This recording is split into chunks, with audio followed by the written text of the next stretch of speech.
things feeling a little deep, a little emotional, a little dark, that's Scorpio new moon energy.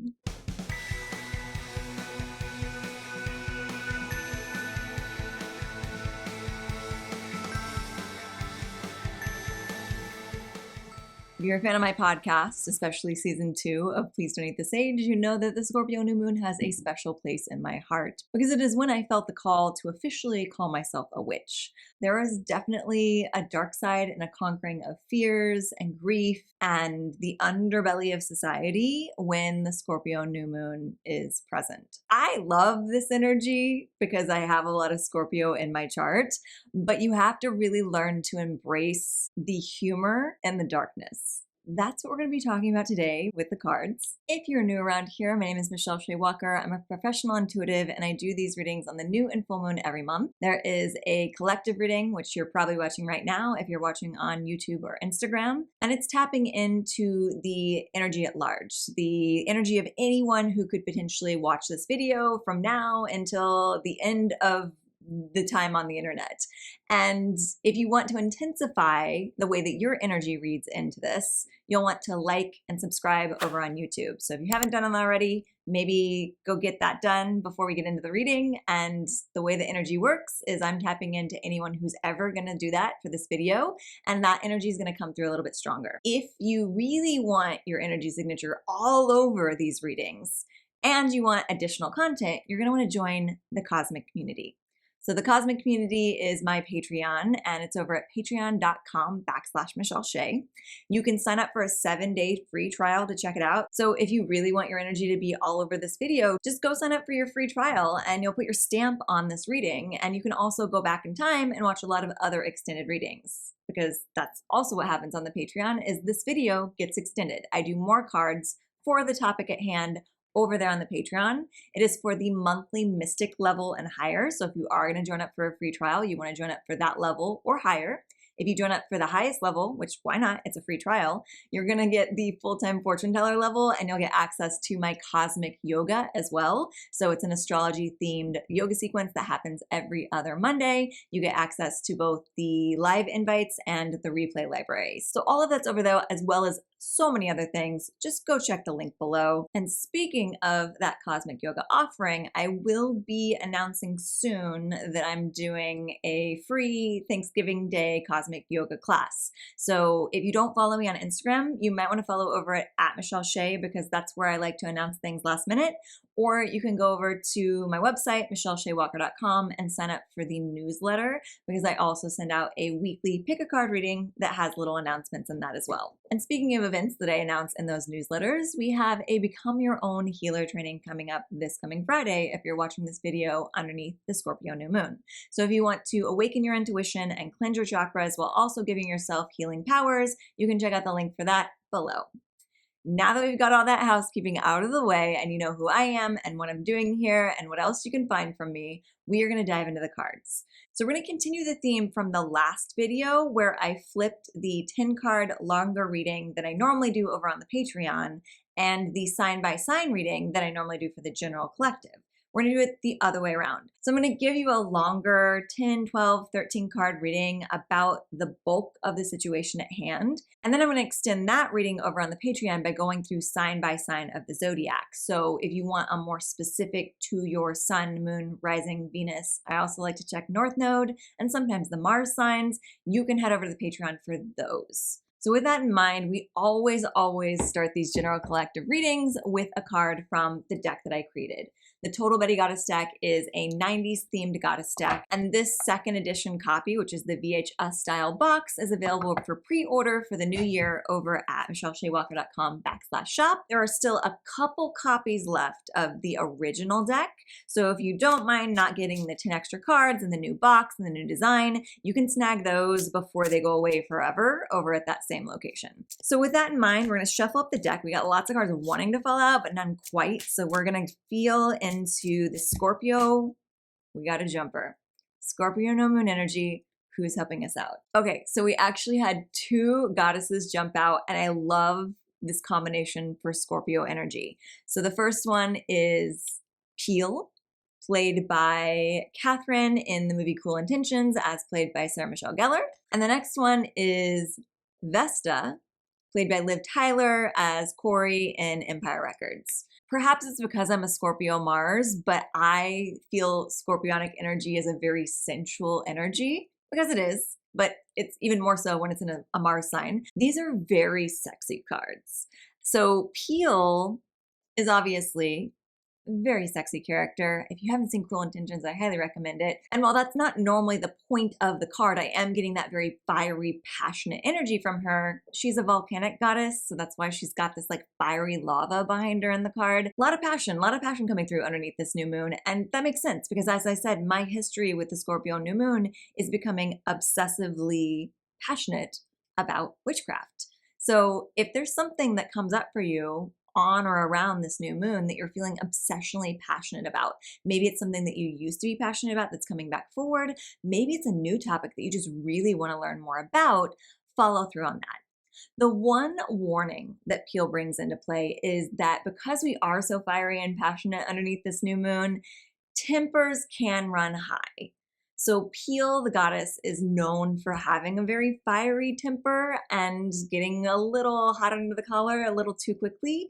And so that's kind of what we're trying to avoid. So if there's anything in your life that is already kind of volatile, you may want to avoid those situations until this energy of the Scorpio new moon passes, just so you don't say anything that you regret or fly for the handle or just unnecessarily elevate your blood pressure. As much as you can, find ways to cool your temper, but ignite your passion. With that in mind, we also have Vesta, played by Liv Tyler in Empire Records, and she is a lot of things. She's a goddess of hearth and home, but she's also got this sensual element to her. She's where we get the term Vestal Virgins, in that she had virgins guarding her tomb. So there's this element of like a combination of purity and sensuality, which Corey herself in the movie Empire Records embodies. The message that this card is bringing forward for the Scorpio new moon in combination with this other energy is to use that ebb and flow to your advantage, but not let it take you over. So this is a card of both self-control, but not holding yourself back from your sensuality. So for everyone watching, that's going to be different. We all have different levels to our sensuality, but recognize what traditionally makes you feel comfortable and play around with how you can push the boundaries both directions for that. So if you are swinging the pendulum more one direction and you haven't really tapped into your sensuality as of late or ever, maybe explore that. Meanwhile, if you're really tapping into your sensuality, sometimes to tap out of things that you don't want to think about or to avoid other topics, it might be time to kind of cool that off or turn it inward. Again, there's no slut shaming. Whatever your comfort level with your sensuality is, just explore the edges of that. Like, don't go habitually into any sensual practices, and instead just get really conscious about what you want and what makes you feel fulfilled and what makes you feel in touch with your most inner sensual self, and explore those territories. So with that in mind, I'm excited to see what our other cards have to say. I feel like there's going to be a heavy influence of creativity and sensuality coming through. So if that's something that resonates with you, let's dive into the cards. We are going to use the Modern Witch Tarot for both this general collective reading and for the extended astrology readings over on the Patreon. So we'll shuffle up the deck. And we already got some jumpers. So we're going to start right there. I like to do an extended version of the past, present, future spread for these type of readings. So we're going to start with the past with 3 cards. We've got the 4 of Cups, the Magician, and the 9 of Swords. So we'll talk about that in a second. In the present, we have the 8 of Cups, the Chariot, and the Ace of Cups. And in the future, we have the Page of Cups, the 6 of Cups, and the Queen of Wands. Ooh, magical energy. Okay, underneath the deck, we've got the Hermit card. In our recent past, the 4 of Cups, the Magician, and the 9 of Swords tells me that we've kind of been waffling in our own power. And that could be power in general. It could be power within your creativity and within your sensual energy, since that seems to be the theme here. But the 4 of Cups tells me that there have been blessings, offerings, inspiration offered to us from the universe that we just haven't been noticing. It's always this feeling of something being offered when we're looking at the things that aren't maybe going as right for us. And I also love this interpretation from a fellow tarot YouTuber, Nicholas Ashbaum. who said that Four of Cups can sometimes symbolize our technology distractions, that you're looking too much because it's about looking at the wrong thing. So if you've been staring at your phone, you might have been missing out on some opportunities for a passionate love affair or for a creative project that you didn't know you could be inspired by because you're too distracted. So be mindful of that. That's our recent past. So you might have already been feeling that. You might have been called to put down your phone more, and maybe you're still struggling with that. The Magician tells us that despite that distraction, we have everything that we need in our corner. We are capable, we are talented, we have all that we want for either a passionate love affair or a passionate creative project. But the Nine of Swords tells me that we're getting in our head too much about it. The Nine of Swords is like this feeling of like being awake at night, just worrying for worrying's sake. So again, this is the recent past. We may be past this already, but it is influencing this energy. In the present, underneath this new moon, we have the Eight of Cups, the Chariot, and the Ace of Cups. And I love this progression because it tells me that we are currently walking away from something that's not serving us, something that doesn't feel like a passionate, engaging, all-encompassing, fiery connection or situation. And we're able to do this because we've kind of found a little more sense of our own self-worth and our own ability to kind of propel the action forward. We're no longer relying on other people to present us with these opportunities. We recognize that we can create passion in our life by doing things that we feel passionate about. And that's propelling the movement forward because the Chariot is rapid movement forward. But it's also kind of a very like independent card. Like it's like, I can do it on my own. I can get myself where I want to go. And then we have the Ace of Cups, which could potentially be a creative opportunity and inspiration. It also could be the beginning of a love affair. So depending on how this reading is resonating for you, whether it be in your creative life or in your love life, we have a really exciting, very fluid, flowing opportunity of love. So this Ace of Cups is just overflowing with that energy. And I love that too, because sometimes with our goddess cards being so passionate and sensual, we can get the sensual aspects of our life and the passionate aspects of our life without necessarily having the emotions involved, but it's not quite as fulfilling a lot of times. And so the Cups card here is telling me that there are going to be emotions involved, that this isn't just going to be a physical passionate thing. It's going to be an all-encompassing thing, which again, Scorpio Mars, I can tell you that is the key. If you are going to be bringing magical spiritual connection into your passionate areas of your life, be they creative or physical, you also want them to be connected to your emotions, to connecting to your soul. There is nothing more fiery and passionate than a soulful connection in either your creativity or your love life. Maybe both, if you're one of the lucky ones. So in the near future, with the Page of Cups, the Six of Cups, and the Queen of Wands, we're having a very rapid progression because of this situation coming forward, where we're kind of starting out, moving into either this creative project or this relationship, feeling like we don't fully know what we're doing here. Like this is new to us, whatever it is. And the Page of Cups is kind of just like learning on the job, like you're the apprentice, you're the intern. And whatever that is going to very quickly move into the Queen of Wands, which is just in the seat of power when it comes to passion and creativity and spirituality. So I like to think of the Wands cards as creativity, even though Cups are also creativity, because Cups are creating from our emotional state and Wands are creating from our spiritual state, which both are needed, as I was just saying. In between these two cards, we have the Six of Cups.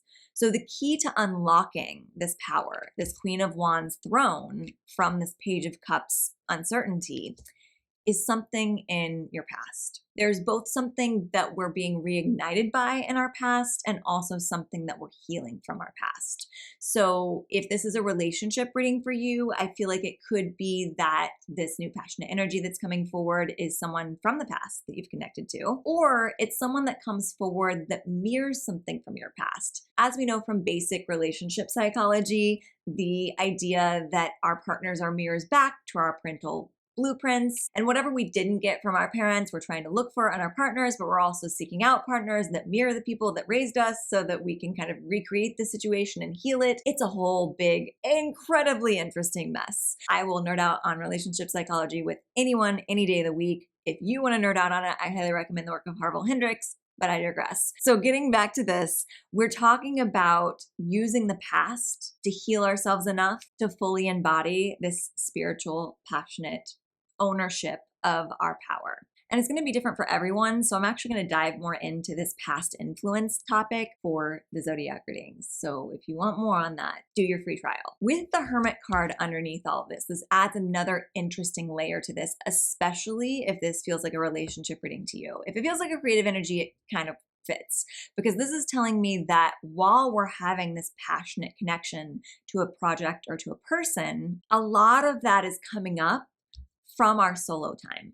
Like a lot of the opportunity for this energy to come into our life is coming up from spending more time alone. So again, if you're creative, that feels natural. Like if you're an artist, if you're a writer, like you become accustomed to spending more time alone to tap into that creative force. So if that's what this is resonating for you, that all makes sense. I don't feel like I need to explain that. If this is a relationship reading for you, or if you're hoping it's a relationship reading for you, it's a sign that you have to be absolutely unapologetic about the rituals and routines that you do for yourself as part of your self-care and part of your spirituality, even as you're moving into this passionate relationship. Because a lot of times when we get into, especially if it's something new or something exciting, a new situation when it comes to passion and sensuality and sexuality, we want to dive in fully a lot of times and just devour one another. And sometimes it's to the detriment of the rest of our life. Like the routines kind of go to the wayside because you're just really into this new connection. This is telling us a little warning that that's not going to be the healthiest way to go about this. So this is not a sign that you need to not enjoy that passionate free-for-all that's happening in your life.